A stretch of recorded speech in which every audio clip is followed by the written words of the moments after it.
Sa balita sa patag sang hinampang may tsansa na ang mga Filipino fans nga makita sa personal ang pinaya tennis star nga si Alex Yala pagkatapos sa iyang makasaysayan nga kampanya sa Wimbledon.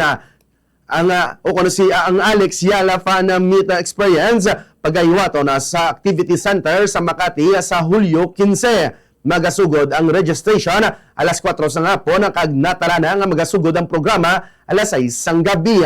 Matandaan nga nakahimo sang makasaysayan si Yala pagi sa paglutos sang defending champion nga si Iga Swiatek sa Wimbledon.